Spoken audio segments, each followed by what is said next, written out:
further supporting the work of young Commonwealth leaders through his new role as Commonwealth Youth Ambassador. Ladies and gentlemen, without further ado, Prince Harry.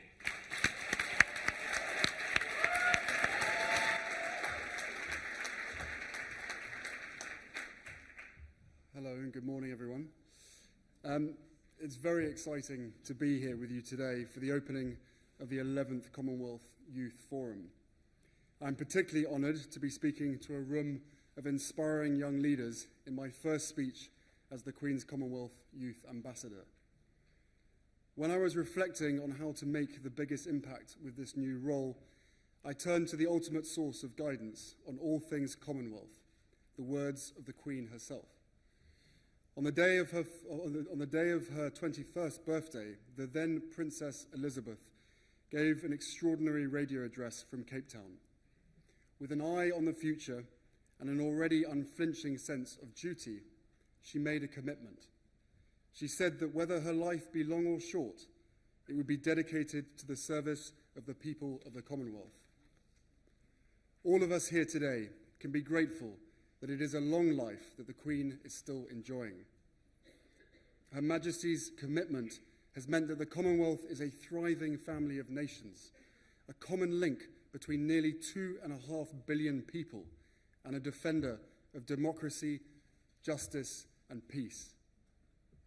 I believe firmly that central to the Queen's success in supporting the Commonwealth has been her constant focus on not just the Prime Ministers and Presidents of member nations, but of the people themselves.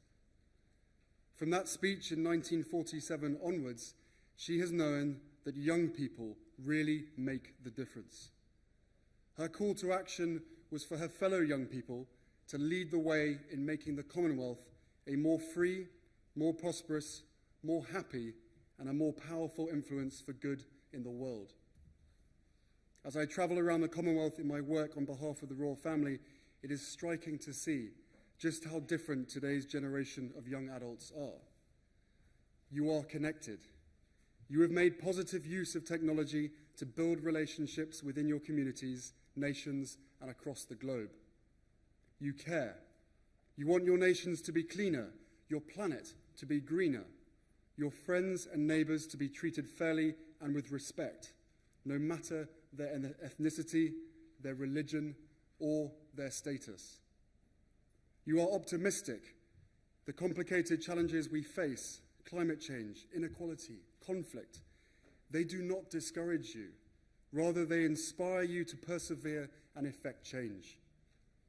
I am sure that it is the young people of the Commonwealth, not just those in its 22 island nations, who will lead the world's response to climate change. After all, you are the ones who are experiencing it daily, and we must do more to make these changes a reality and truly move the dial. And again, after all, 60% of the Commonwealth is under the age of 30, and at 1.4 billion strong, it is you who are going to change the world. The young adults I have met across the Commonwealth have shown me time and again that your generation understands something very important.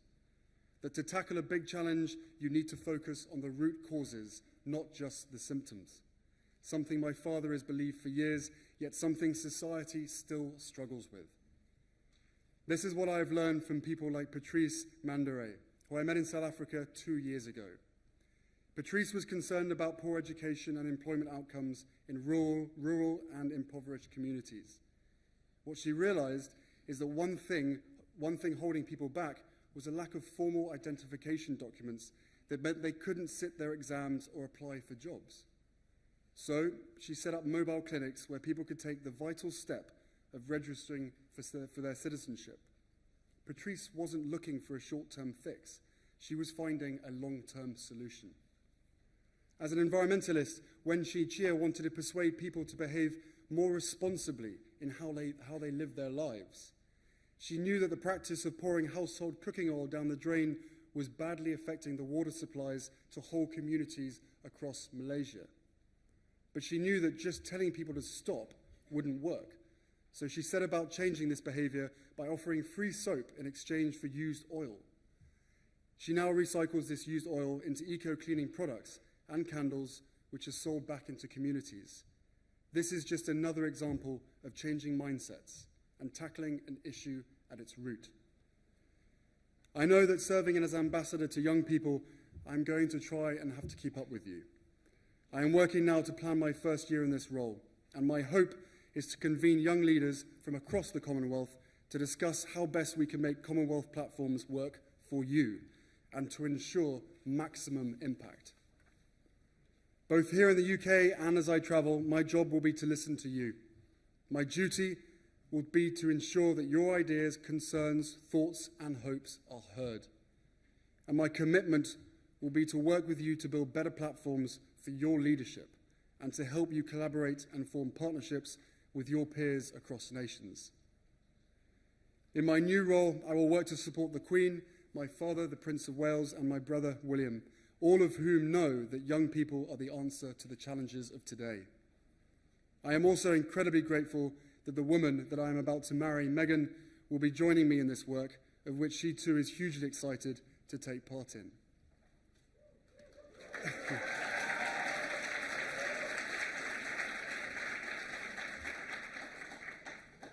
Before I close, and in my first act in this role, I am delighted to announce that the Commonwealth Scholarship Scheme will be expanded from 2019.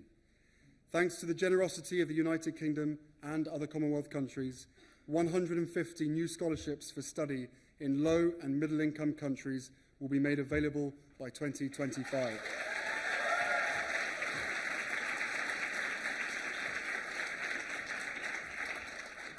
This scheme, which is run by the Association of Commonwealth Universities, will enable more of our talented young people to access life-changing opportunities to study across the Commonwealth for generations to come. I am also proud that in recognition of Her Majesty the Queen's extraordinary service to the Commonwealth, these scholarships will be known as Queen Elizabeth Commonwealth Scholarships.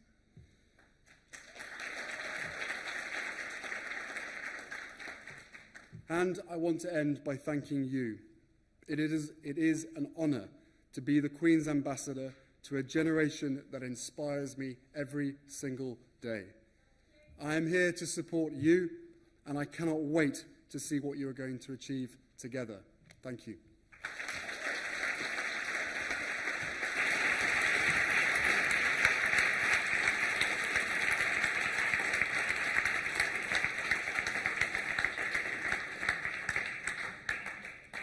Thank you so much, Prince Harry. I am sure that all of us here today would like to wish you all the very best for your new role.